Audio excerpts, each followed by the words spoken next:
timeline highlights. These are briefs in the inmate marriage cases.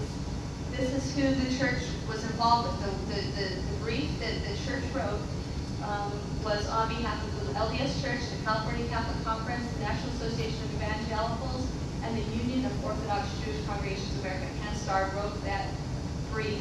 I know that there was a little bit of confusion that came on immediately because we had the decision was made, and then the Proposition 8 was approved, and then the marriages became legal. And there was this question. So this just points out that in October 1st of 2007, that's when they started gathering signatures. It wasn't like, oh no, we just heard this marriage case in May, and all of a sudden, 2 weeks later, we have a proposition on the ballot. It's a long process.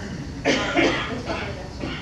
Proposition 8 signatures had to be verified by the end of May. They were the Archbishop of San Francisco, Archbishop Niederauer. He used to be the Archbishop in Salt Lake City, so he had good ties with President Hinckley. And back in December, he wrote a letter to the Catholics in the area, and he said, well, actually back in May I asked the Mormon Church to come, and I asked them because I heard from my Catholic Bishops Conference, I really didn't know anything that much about Proposition 8, I really didn't know what was going on, but they told me that I should get the Mormon Church involved, so I did. But nobody heard about his invitation until after the election. In June, the church contributed its first $20,000 of donations. That was in kind, and they paid for legal services, and they reported that.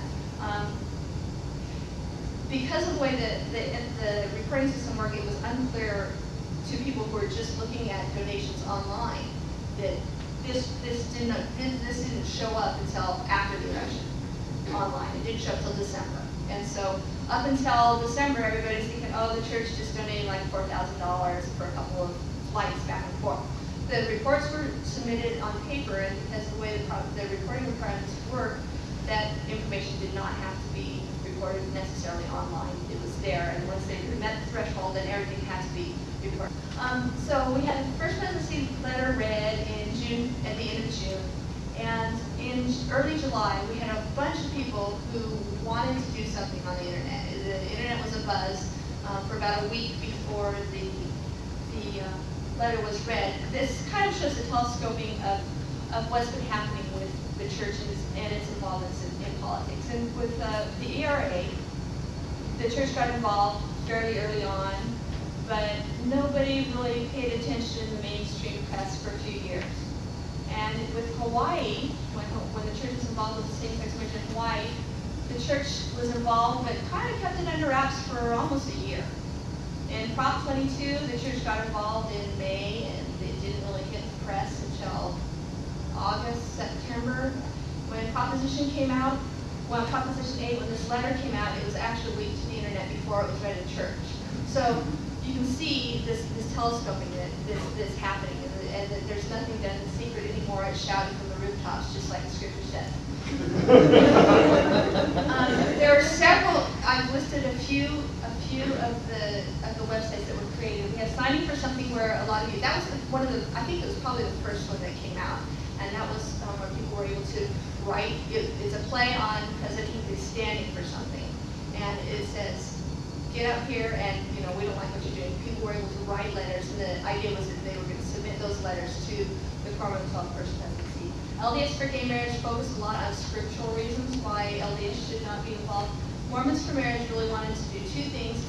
It wanted to provide a community for people who, like Lisa and Leland and many of the others, who felt like they were alone and isolated in their wards and in their communities. But even with just one person from each ward, that's about 2,000 people in California. We wanted to let people know that they weren't alone. And probably one of the very best comments that we ever got was this guy early on. He was blogging on his blog, and his title was "I'm Not Alone," and it talked about how he had found this Mormons for Marriage site, and he found comfort and peace in knowing that other people thought like him, and he could have a community there. Mormons for Marriage almost didn't get off the ground.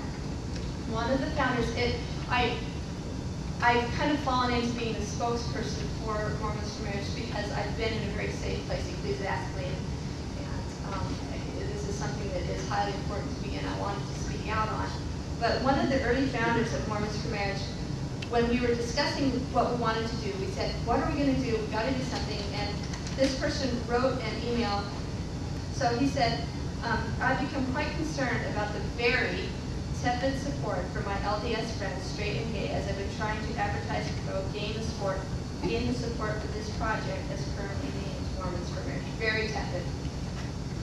Some and only some of my progressive Mormon friends are sympathetic to the LDS gay cause in theory, but very, very few are willing to do much actual work, let alone put their names behind something that would directly oppose the brethren on something like Prop 8. Even folks who are world champions for LDS homosexual issues are hesitant to back Mormons for Marriage with their name and full support, and I don't blame them. It was specifically because there were people who were afraid to speak up that I thought that I needed to speak up. And it was specifically because I knew people who were so affected by Proposition 22 and the outcome and how it hurt their families that people needed to know that they were not alone. And people needed to know that there was a community, and people needed to get some fact checking. And as a result, we were able to put the Mormons for Marriage up. We tried very hard to keep comments there safe and to keep people have the opportunity to express their feelings in a safe place and to ask questions in a safe place. And I won't have time for it, but I've saved some of the comments that didn't make it through moderation, and they were very, very fun. So if anybody wants to look at those slides afterwards, you're more welcome. Let's go on to the next one.